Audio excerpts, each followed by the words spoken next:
HTET की तैयारी करने वाले 3 तरह के लोग होते हैं। सबसे पहले वो जो ना कुछ पढ़ते हैं, ना उनको ये पता है कि एग्ज़ाम कैसे आता है, सिर्फ़ उनको ये पता है कि एग्ज़ाम में नेगेटिव मार्किंग नहीं है। हम तो जाएँगे और कुछ भी भर के आ जाएँगे, पेपर अटेम्प्ट करके आ जाएँगे। वो तो भगवान भरोसे है, उनके बारे में तो क्या ही बात करना। दूसरे नंबर पे कौन आते हैं? दूसरे नंबर पे आते हैं वो जिन्होंने कभी थोड़ा पढ़ लिया, फिर अपने कहीं किसी काम में बिज़ी हो गए, फिर थोड़ा-सा पढ़ लिया, फिर कहीं बिज़ी हो गए।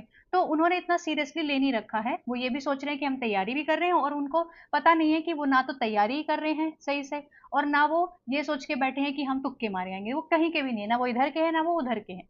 तीसरे नंबर पे आते हैं वो लोग जो 2-3 महीने से करीब 2-3 महीने से बढ़िया शिद्दत से तैयारी कर रहे होंगे और सबसे ज़्यादा पैनिक वही लोग करते हैं जो अच्छे से तैयारी करते हैं और लाज़मी है आपका ये पैनिक करना। क्यों? क्योंकि देखो अगर हम पढ़ते हैं, किसी चीज़ के लिए, किसी एग्ज़ाम के लिए जब भी हम तैयारी करते हैं ना, तो हमें लगता है कि पता नहीं यार शायद ऐसा लग रहा है कि कुछ भी याद नहीं है। ऐसा मुझे भी लगता था। जब मैंने नेट सीएसआईआर नेट क्लियर किया है विद ऑल इंडिया रैंक 51 तो मुझे भी अक्सर यही लगता था कि यार कुछ भी याद नहीं है, कोई फॉर्मूला याद नहीं है, कोई थ्योरम याद नहीं आ रही, कोई क्वेश्चन शायद मुझसे नहीं होगा पेपर में। ऐसा लगता था कि पता नहीं कर पाएँगे कि नहीं, हाँ ठीक है, तैयारी तो कर ही ली है, पढ़ाई तो कर ही रहे हैं। कभी-कभी अपने मन को समझा लेते हैं कि हाँ यार, तैयारी तो कर रखी है, बहुत अच्छी तैयारी कर रखी है, बढ़िया पेपर जाएगा। लेकिन कभी-कभी ये लगता है, यार पता नहीं कैसा होगा, कुछ समझ नहीं आ रहा। कभी अपने दोस्तों को फ़ोन करते हैं, यार बता दे यार, कुछ रह गया हो तो मैं भी पढ़ लूँ। या फिर कभी अपने घरवालों को बोलते हैं, तुम लोग तो हमें परेशान करते हो, हम वैसे ही परेशान हैं, हमारा पेपर आने वाला है, आप लोगों को कुछ नहीं दिखता, ये वो फलान-ढिमकान, ठीक है? तो ऐसा मत करो, 1 हफ्ता बचा हुआ है, अगर अभी भी कुछ रह गया है जो आपका रिवाइज़ नहीं हुआ है, तो आप आराम से रिवाइज़ कर सकते हो, पैनिक होने की क्या ज़रूरत है? जब आपने पढ़ाई की है, आपने तैयारी की है, तो हो जाएगा क्लियर। सबके साथ ऐसा होता है, कोई दुनिया में अलग नहीं बना है जिसके साथ ये कंडीशन नहीं होती और वही पैनिक करता है जिसकी तैयारी अच्छी होती है, ठीक है? अब आप खुश हो रहे होगे कि हाँ, इसका मतलब हमारी तैयारी बढ़िया है क्योंकि हम भी पैनिक हो रहे हैं। भैया वो तो आपको ही पता होगा आपने कितनी पढ़ाई की है, मैं तो सिर्फ़ मेरा काम आपको समझाने का है कि आप परेशान मत हो। अब आपका एग्ज़ाम सिर्फ़ 1 हफ़्ते में आने वाला है। आपको क्या करना है, आपको ये करना है कि सीडीपी हमारी 30 नंबर की आती है, तो 30 नंबर बहुत बड़ी बात है हमारे लिए। क्यों? क्योंकि देखो एक तो सीडीपी वैसे भी आसान है पढ़ने में, इंटरेस्टिंग सब्जेक्ट है, कोई भी पढ़ सकता है उसको। अगर आज तक किसी ने भी सीडीपी नहीं पढ़ा है, बीएड भी नहीं कर रखी ना, तो मुझे लगता है कि सीडीपी वो भी आसानी से समझ लेगा। ठीक है, उसके जितने भी इंपॉर्टेंट टॉपिक्स हैं वो आप एक बार जाके ज़रूर अपने क्लियर करो। जो आपकी 3 थ्योरीज़ हैं, जीन पियाजे की थ्योरी, वाइगोस्की की थ्योरी और थर्ड वन है हमारी कोलबर्ग की थ्योरी। एक तो ये तीनों थ्योरी आपको ज़रूर पढ़ के जानी है। इन थ्योरीज़ से बहुत सारे क्वेश्चंस आते हैं और अगर आप 4-5 साल या 6-7 साल के पेपर उठाएँगे, उनसे प्रैक्टिस कर लेंगे ना एक बार, तो भी आपका एग्जाम क्लियर होने की पॉसिबिलिटी बढ़ जाएगी क्योंकि वहां से आप आराम से 20, 25, 26, 27 नंबर आराम से ले सकते हो। एक तो नंबर तो तुक्के से भी आ जाएगा, ठीक है। फिर बचा हमारा हिंदी इंग्लिश।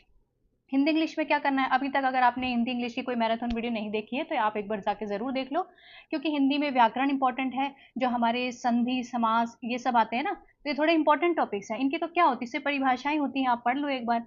थोड़ा सा भी अगर आप आधे घंटे 1 घंटे कोई वीडियो देख लोगे तो आपका वहां से आराम से क्लियर हो जाएगा। इंग्लिश में हमारे पैसेज आते हैं तो उसको रिवाइज करने की कोई जरूरत नहीं है। वो तो आज ही मुझे एक कमेंट रिसीव हुआ है किसी का जिसने मुझसे पूछा था कि पैसेज कैसे करें। तो पैसेज करने की सबसे बढ़िया तरीका यही होता है कि आप सबसे पहले क्वेश्चंस को पढ़ो, सारे क्वेश्चंस को एक बार ऊपर ऊपर से देखो कि इनमें क्या क्या वर्ड्स हैं जो जिसके बारे में पूछा गया है।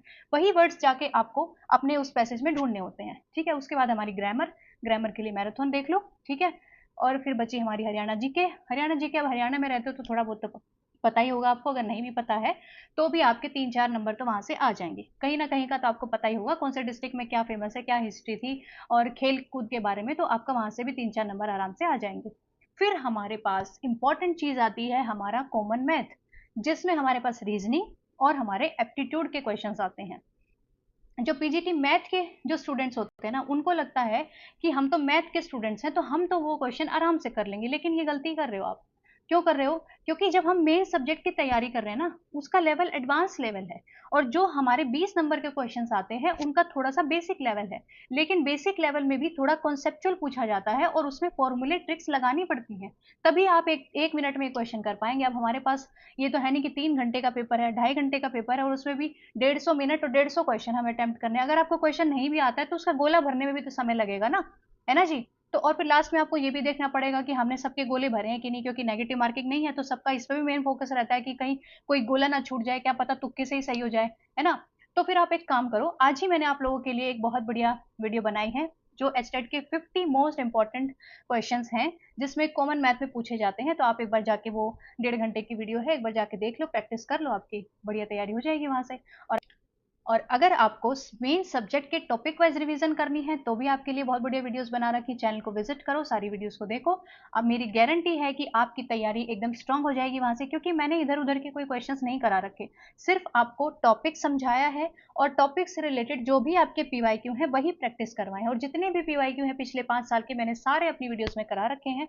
तो जाके चैनल को विजिट करो, वीडियो को लाइक करो, चैनल को सब्सक्राइब करो और इंस्टाग्राम पे जाके फॉलो करो और सबको शेयर कर दो, जो जो भी आपका दोस्त है या आपकी कोई सहेली, कोई भी अगर पीजीटी मैथ की तैयारी कर रहा है तो। And all the best for your exam. खुश रहो, संतुष्ट रहो अपनी तैयारी से और रिवीजन करते रहो। Thank you.